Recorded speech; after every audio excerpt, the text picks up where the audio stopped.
Doctor जय जिनेंद्र. नमस्कार, मी doctor नील कुमार महावीर आयतवडे इंगळीतून आलेलो आहे. आजच्या कार्यक्रमाचं वैशिष्ट्य म्हणजे जे 8 इथं अधिकारी आहेत पैकी आम्ही एकाच गावचे 2 आहोत, मी आणि आरती मॅडम. भरपूर योगायोग आहे. आरती मॅडमांचं यश हे 38व्या वर्षी आलेलं आहे, माझं यश हे 35व्या वर्षी आलेलं आहे. त्या प्रमाणात आम्ही दोघं इथं सगळ्यांच्यापेक्षा जास्त वयाचं आहोत. आरती मॅडम सध्या PhD करतात, माझी 2017 मध्ये PhD झालेली आहे. ह्यामध्ये सुद्धा योगायोग आहे आणि एकाच गावातून आलेलो आहोत.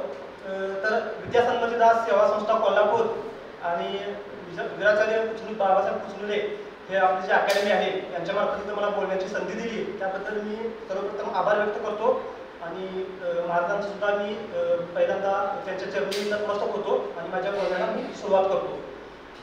तर माझी सुरुवात जर तशी सांगायची झाली तर 2003 मध्ये 2004 मध्ये मी माझी 10वी गावातूनच पूर्ण केली आणि त्यानंतर 11वी 12वी मी रुपडी येतं माझं पूर्ण केलं.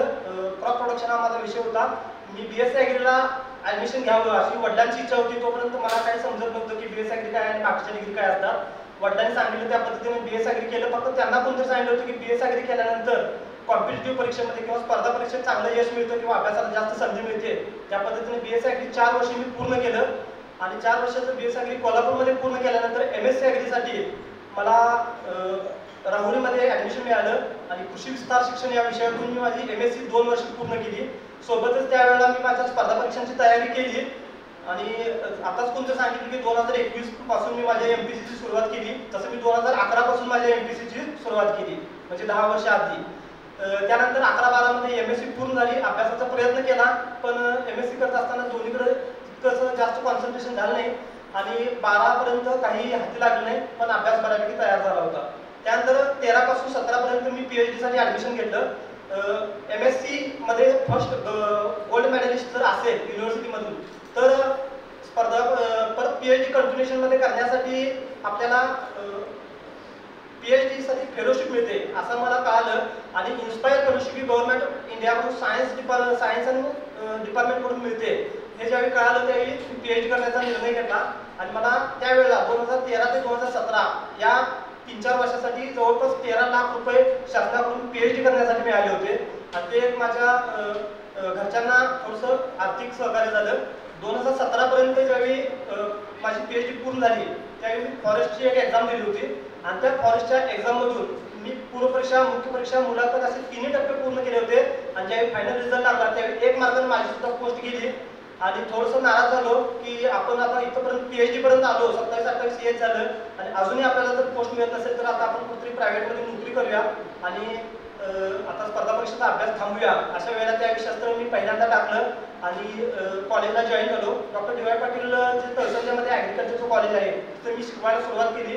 आता फक्त स्वप्न एकच होतं की आपल्याला जे स्पर्धा परीक्षेतून यश मिळालं नाही आणि आपल्याला MSc आणि PhD करता करता जो उशीर झाला आणि आपल्याला स्पर्धा परीक्षेकडे लक्ष देता आलं नाही तर आपण जे नवीन विद्यार्थी BSc ॲग्रीचे जे ग्रॅज्युएट्स असतील तर त्यांना फर्स्ट इयर पासून किंवा 4th इयर पर्यंत येईपर्यंत अभ्यास कसा करायला पाहिजे हे आपण त्यांना गायडन्स करू आणि आपल्याला जे यश मिळालं नाही तर त्यांच्यात आपण आपलं यश बघू असं सांगून मी 2017 पासून PhD माझ्या शिक्षकी पेशाला सुरुवात केली.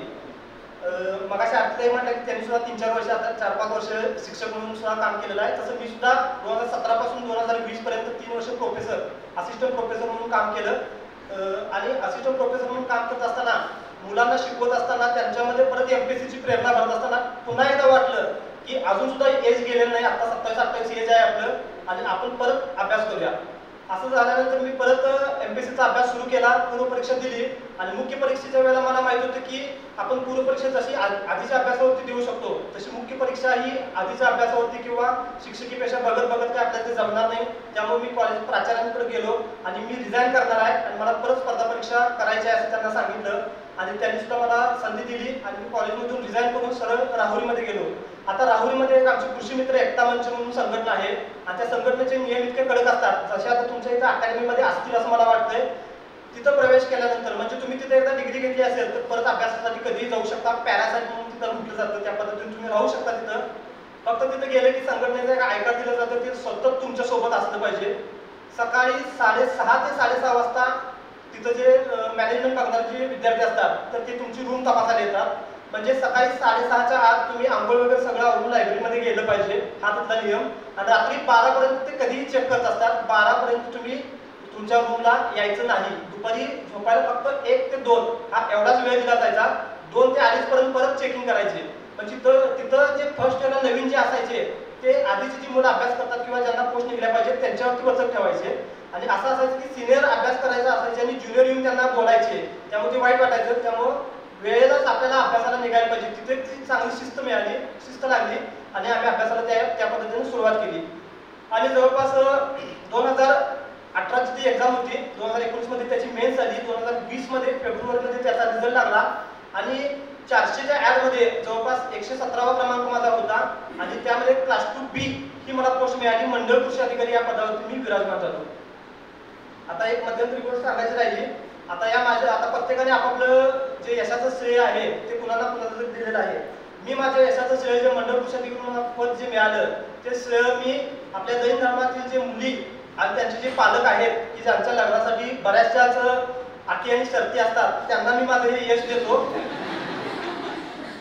कारण 2017 मध्ये ज्यावेळी मी असिस्टंट प्रोफेसर म्हणून DY पाटील इथे कामाला लागलो त्यावेळी मला वाटलं की BSc, MSc, PhD करून ज्यावेळी 30-35 हजार रुपये आपला इन्कम आहे आणि घरची 1-2.5 एकर शेती आहे असं म्हटल्यावर तरी लग्न होईल असं म्हणून मी लग्नाला ज्यावेळी सुरुवात केली मुली बघायला, त्यावेळी 3-4 मुली बघितल्यानंतर माझ्या लक्षात आलं की ह्याच्यावरती काहीच भागत नाही. आणि इतक्या अपेक्षा भयानक आहेत की सगळ्यात पहिल्यांदा विचारतं सरकारी नोकरी आहे का. आता सगळ्यांना सरकारी नोकरी कुठून आणायची असं त्यावेळी पण मला वाटलं. आणि मग मी ठरवलं की परत एकदा स्पर्धा परीक्षेचा अभ्यास करायला लागतोय.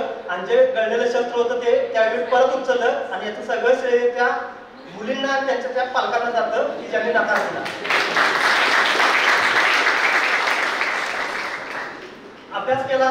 पोस्ट जसं सांगितलं की मी 400 मध्ये 317 नंबरनं 117 नंबरनं पास झालो. मला मंडळ कृषी अधिकारी त्याच्या आमच्या ऍग्रिकल्चर MPC मध्ये 3 प्रकारचे पोस्ट असतात. क्लास 1 जी deputy director of agriculture post आहे. त्यानंतर क्लास 2 मध्ये तालुका कृषी अधिकारी जे तालुक्याचे मेन बॉस असतात, इथे कसे महसूलमध्ये तहसीलदार असतात त्या पद्धतीनं.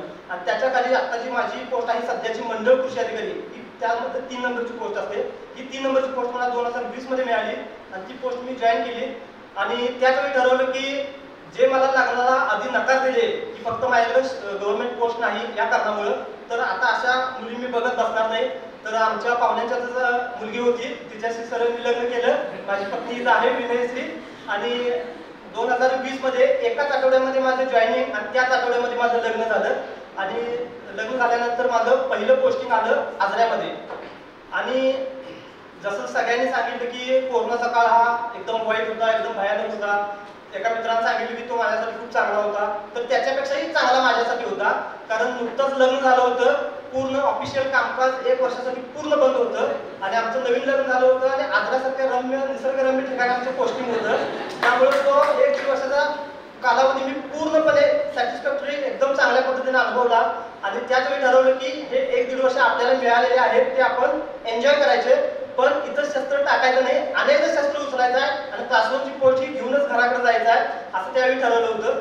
आणि लग्नानंतर परत असं ठरलं की माझ्या पत्नीनं सुद्धा मला भरपूर सहकार्य केलं आणि तिनं क्लास 1 पोस्ट मिळायला पाहिजे ह्याच्यासाठी भरपूर मला प्रोत्साहित केलं. आता तिचं प्रोत्साहन थोडंसं वेगळं होतं, बाकीचे प्रोत्साहित करत असतात. आमच्यात असंच एकदा कोणत्या ना कोणत्या कारणावरून शुल्लक वाद झाला आणि आम्ही भांडत असताना थोडंसं वादविवाद झाला. आणि 10-15 मिनिटांनी ती म्हटली माझ्यासोबत भांडण्यात जेवढी एनर्जी घालवत आहे तेवढीच एनर्जी MPSC लावली असती तर क्लास 1 पोस्ट मिळाली. आणि नशिबाचा भाग म्हणून सांगतो, ज्यावेळी आमचं भांडण झालं त्याच्या दुसऱ्या दिवशी परत MPSCची जाहिरात आली 2022 मध्ये. आणि ऍग्रिकल्चर MPSCची नवीन ऍड आली, त्यामध्ये क्लास 1च्या जागा होते 19. आणि म्हटलं चला परत आपण अभ्यास करूया.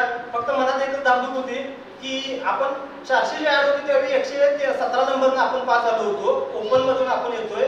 आणि आता EWS सुद्धा भरू शकत नव्हतो कारण आता एक गॅजेटेड पोस्ट होती 8 लाखाच्या वरती उत्पन्न जात होतं, त्यामुळे तो सुद्धा ऑप्शन बंद झाला होता. ओपन मधून पहिल्या 8-10 मध्ये कसं यायचं आहे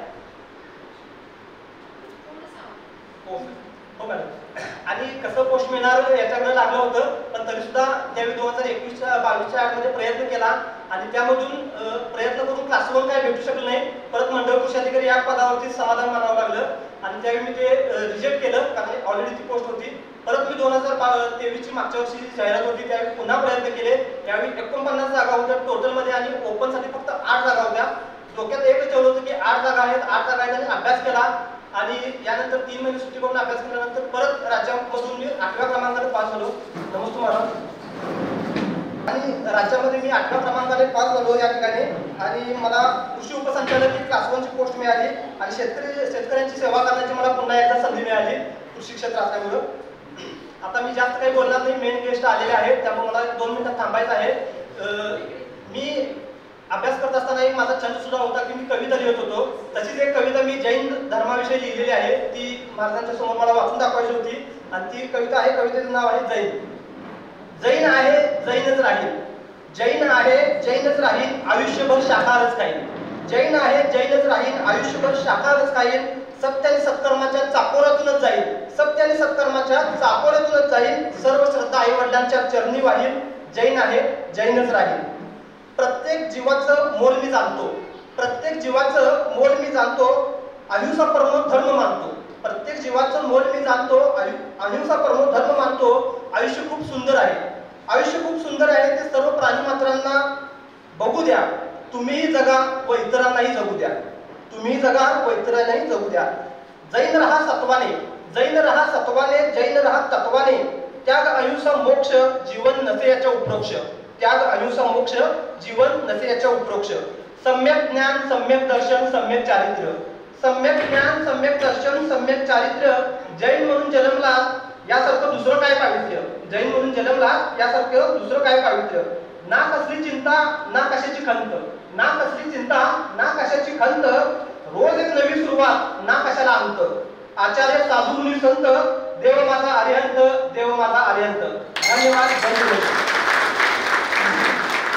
मला इथं बोलण्याची संधी दिली त्याबद्दल मी आयोजकांचा पुन्हा एकदा आभार व्यक्त करतो. धन्यवाद.